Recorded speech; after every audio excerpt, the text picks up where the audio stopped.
57 वर्षीय berry crane एक अच्छे फिल्म निर्माता और निर्देशक थे जो 60 और 70 के दशक में मिशन इम्पॉसिबल और इनक्रेडिबल हल्क जैसे प्रसिद्ध सीरियल में शामिल थे।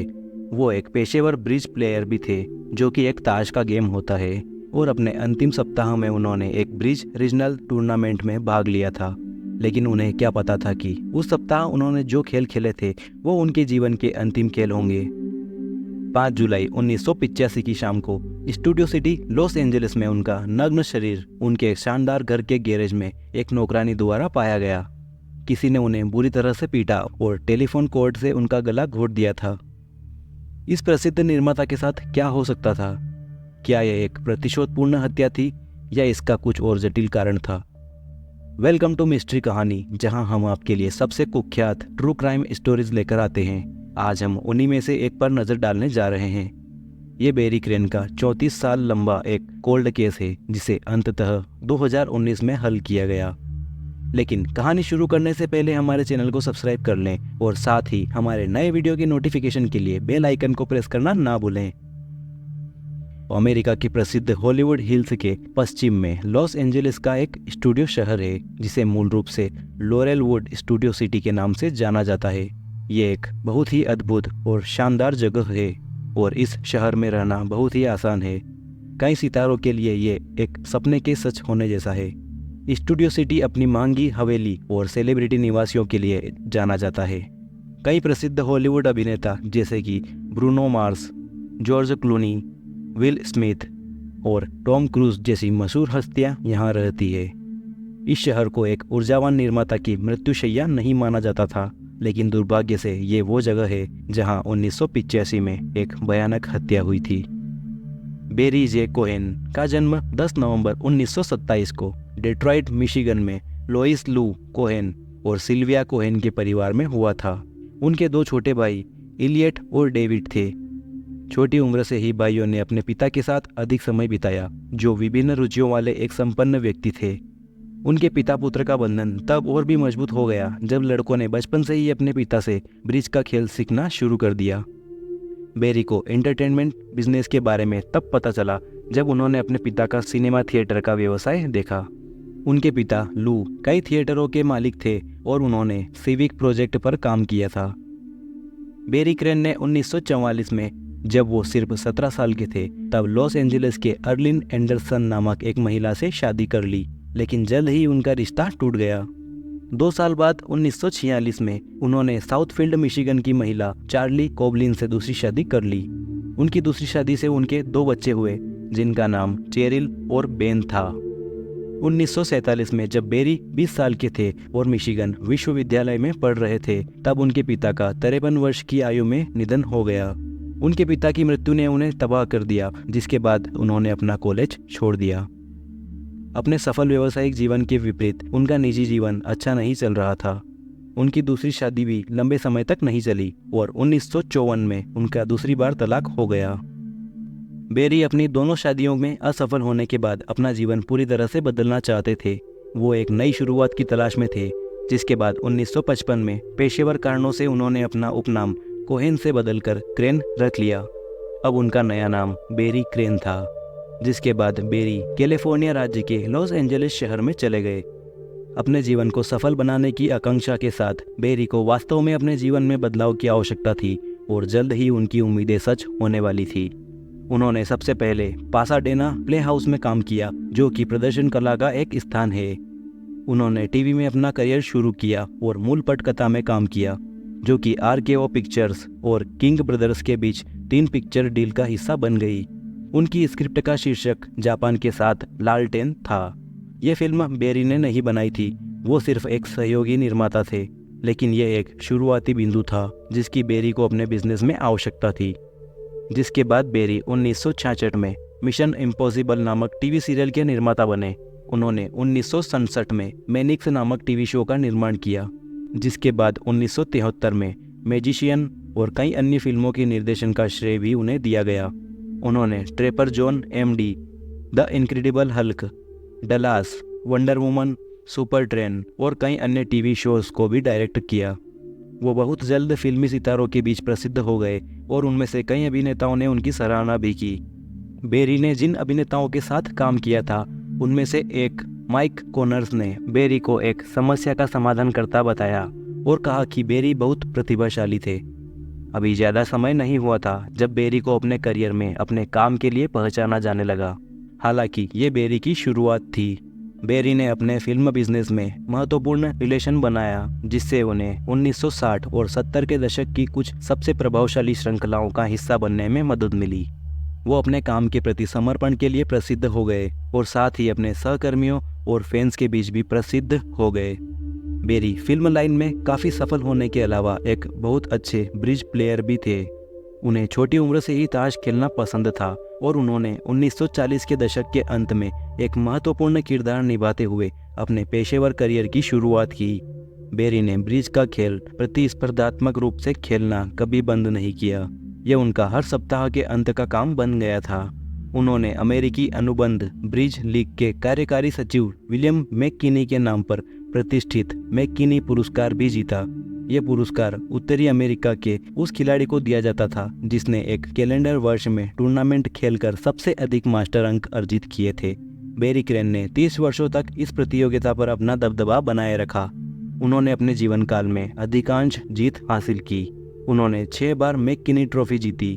उन्होंने 2 बार मैट स्मिथ ट्रॉफी, 4 बार ऑस्कर ट्रॉफी, 1 बार स्टोडर्ड मेमोरियल ट्रॉफी और वर्ष 1985 में सर्वश्रेष्ठ व्यक्तित्व के लिए IBPA अवार्ड भी जीता था। बेरी क्रेन 15 बार नॉर्थ अमेरिकी चैंपियन रहे और अपने करियर के दौरान बेरी ने कई अन्य पुरस्कार भी जीते और एक ब्रिज खिलाड़ी के रूप में जबरदस्त सम्मान अर्जित किया। 1985 में उनकी मृत्यु के बाद भी ब्रिज के इतिहास में उनके पास उच्चतम मास्टर पॉइंट का रिकॉर्ड था। ऐसा केवल 1991 में हुआ था जब उनके रिकॉर्ड को पॉल सोलोवो ने तोड़ दिया और अमेरिकी अनुबंध ब्रिज लीग, जिसे ACBL के नाम से जाना जाता था, को 1995 में उनकी मृत्यु के 10 साल बाद उस पुरस्कार का नाम बदलकर बेरी क्रेन ट्रॉफी कर दिया। बेरी एक मिलनसार व्यक्ति थे और टीवी लाइन में उनके सहकर्मियों द्वारा अक्सर उनकी प्रशंसा की जाती थी। 1960 और 70 के दशक की बेरी की प्रतिष्ठित टीवी श्रृंखला ने उन्हें एक स्टार निर्माता और निर्देशक बना दिया। स्टूडियो सिटी में उनका शानदार घर और उनकी सफ़ेद कैडिलैक एल्डोरेडो कार इस बात का सबूत था कि वो हॉलीवुड में कितने सफल हो रहे थे। ये 5 जुलाई 1985 का दिन था और उनकी टीम ब्रिज टूर्नामेंट सेंटर में उनका इंतजार कर रही थी, लेकिन बेरी वहां अनुपस्थित थे। हालांकि उनकी अनुपस्थिति ने खिलाड़ियों के बीच सुगबुगाहट पैदा कर दी थी, जिसके बाद कैरी शुमन, बेरी के पसंदीदा साथी, ने उनकी जगह ली और उनके स्थान पर खेल खेला। बेरी की टीम टूर्नामेंट में हावी थी, लेकिन बेरी अपने घर में थे और आराम कर रहे थे। शुक्रवार को उनकी छुट्टी थी। सभी ने सोचा कि यह शुक्रवार भी हमेशा की तरह बीत जाएगा, लेकिन शुक्रवार की सुबह जो हुआ वो अप्रत्याशित था। 5 जुलाई की दोपहर में शुक्रवार को बेरी के घर की नियमित नौकरानी दोपहर लगभग 3 बजे उनके घर पहुंची, लेकिन बेरी उसे कहीं नहीं दिख रहे थे। जिसके बाद उसने फर्श पर एक खून का निशान देखा जो तीसरी मंजिल के बेडरूम तक जा रहा था। वो उस निशान का पीछा करते हुए बेडरूम तक पहुंची, लेकिन बेरी वहां भी नहीं थे। बेडरूम में संघर्ष के सबूत थे। ऐसा लग रहा था जैसे वहां किसी का झगड़ा हुआ हो। नौकरानी ने देखा कि बेडरूम से बेडशीट गायब थी और पूरे अपार्टमेंट में खून बिखरा हुआ था। उसने जमीन पर एक टूटी हुई सिरेमिक मूर्ति देखी जो कि खून से लथपथ थी। जिसके बाद उसने तुरंत घर के मालिक की तलाश शुरू कर दी और आखिरकार घर के सबसे निचले फ्लोर के गैरेज पर पहुंच गई, जहां उसने जो पाया वो एक ऐसा दृश्य था जिसे वो कभी भी भूल नहीं सकती थी। बेरी का कुचला हुआ शरीर जमीन पर पड़ा हुआ था। उसके सिर को बार बार चीनी मिट्टी की मूर्ति द्वारा पीटा गया था। उसकी गर्दन को टेलीफोन के तार से दबाया गया था। उसका नग्न शरीर चादर में लिपटा हुआ था और उसका पर्स और उसकी 1984 की कैडिलैक एल्डोरेडो कार गायब थी। इसकी सूचना तुरंत पुलिस को दी गई। बेरी की टीम ने अगले दिन 6 जुलाई को फाइनल जीता, लेकिन बेरी उस शनिवार को एक और बड़ी जीत देखने के लिए वहां नहीं थे।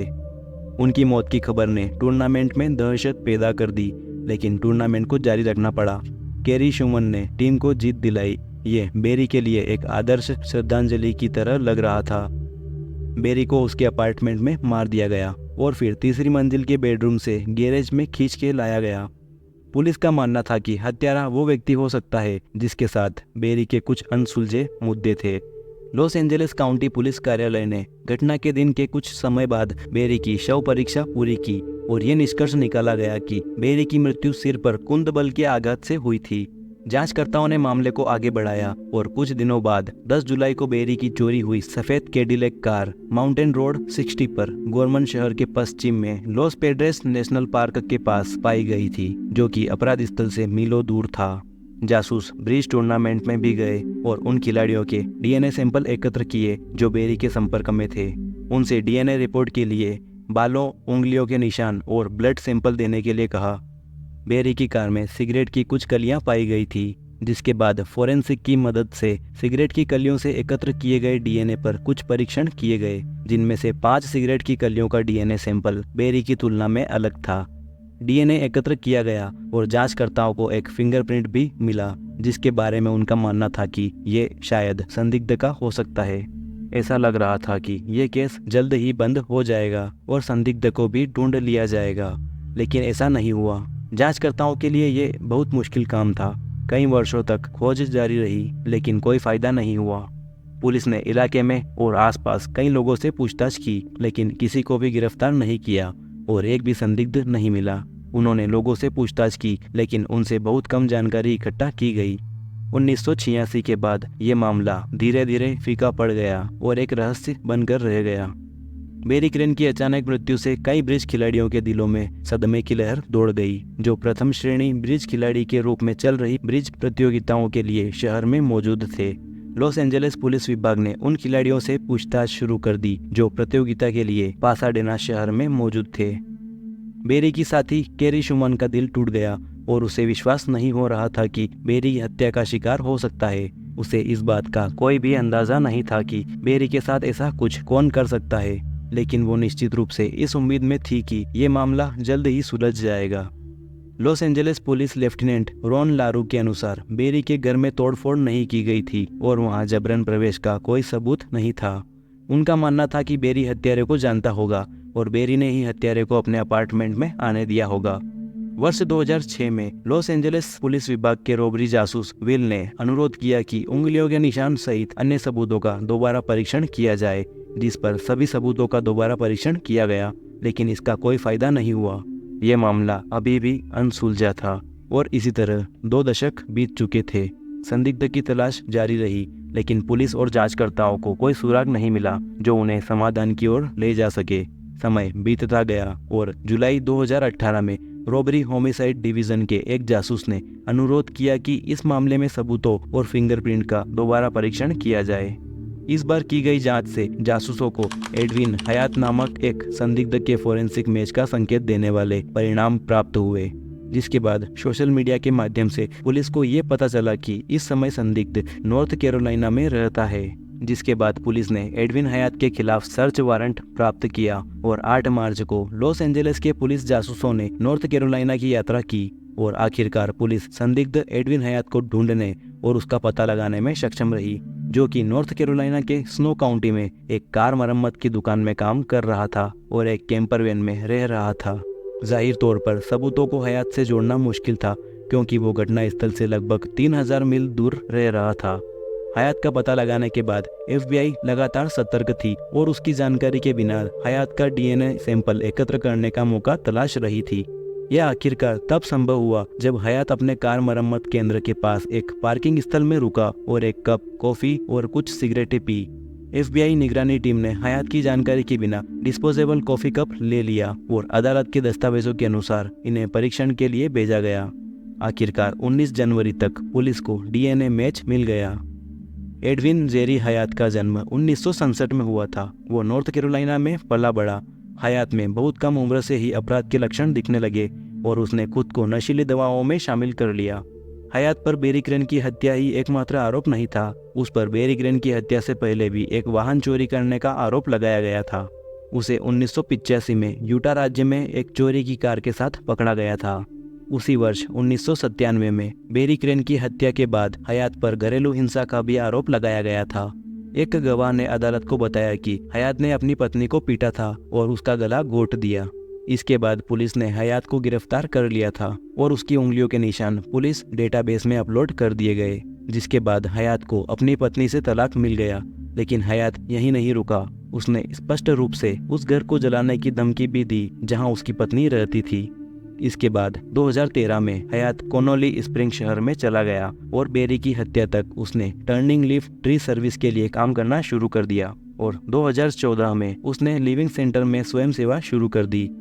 Loss Angeles county district attorney के कार्यालय ने हयात पर हत्या का आरोप लगाया और बताया कि उसने अपराध के दौरान एक घातक और खतरनाक हथियार का इस्तेमाल किया था, जिसके बाद उन्होंने हयात के खिलाफ गिरफ्तारी वारंट जारी किया और 9 मई 2019 को उसे नॉर्थ कैरोलिना में FBI भगोड़े टास्क फोर्स द्वारा गिरफ्तार कर लिया गया। मई 2019 में हयात को कैलिफोर्निया ले जाया गया जहां जासूसों ने उसका इंटरव्यू लिया। वो स्नो काउंटी नॉर्थ कैरोलिना में रह रहा था और पड़ोस के शहर में मर्सिडीज बेंज ऑटो शॉप में काम कर रहा था। जब उससे इस केस के बारे में डिटेल में पूछा गया तो इस पर हयात ने जवाब दिया कि उसे हत्या वाले दिन के बारे में कुछ भी याद नहीं है और यहाँ तक कि उसे बेरी के बारे में भी कुछ भी याद नहीं। लेकिन बाद में अधिकारियों द्वारा उसे बेरी की तस्वीर दिखाने पर उसने बेरी को पहचान लिया और उसने अपना गुनाह कबूल कर लिया। आगे की पूछताछ में हयात ने कबूल किया कि उसने नशे में बेरी की हत्या कर दी क्योंकि हयात उस दौरान नशे का आदी था। हयात उस समय 18 साल का रहा होगा जब उसने बेरी की उसके ही अपार्टमेंट में हत्या कर दी। भले ही हयात का अतीत भयानक और अराजक था, लेकिन उसके सहकर्मियों ने गिरफ्तारी के समय हयात को एक उदार व्यक्ति के रूप में उल्लेख किया।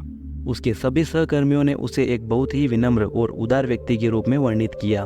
उसके एक सहकर्मी जेसन स्मिथ ने कहा कि हयात अपनी छोटी कमाई उनके साथ साझा करता था और उसे एक अच्छा इंसान बताया। एक अन्य सहकर्मी डी हॉल ने जांचकर्ताओं को बताया कि हयात बहुत विनम्र था और वो कभी भी किसी की हत्या नहीं करेगा, यहाँ तक कि उसने कभी एक मक्खी को भी चोट नहीं पहुंचाई होगी। उसने कहा कि भले ही ये एक हत्या थी, लेकिन हयात की ओर से ये एक सेल्फ डिफेंस भी हो सकता है। हयात का मानना था कि वो जो कुछ भी था वो सब कुछ अतीत में रह गया और उसे अब कुछ भी याद नहीं है। हयात अब तक 30 से भी अधिक की उम्र का था। उसका मानना है कि वो अब एक बिल्कुल अलग इंसान में बदल गया है।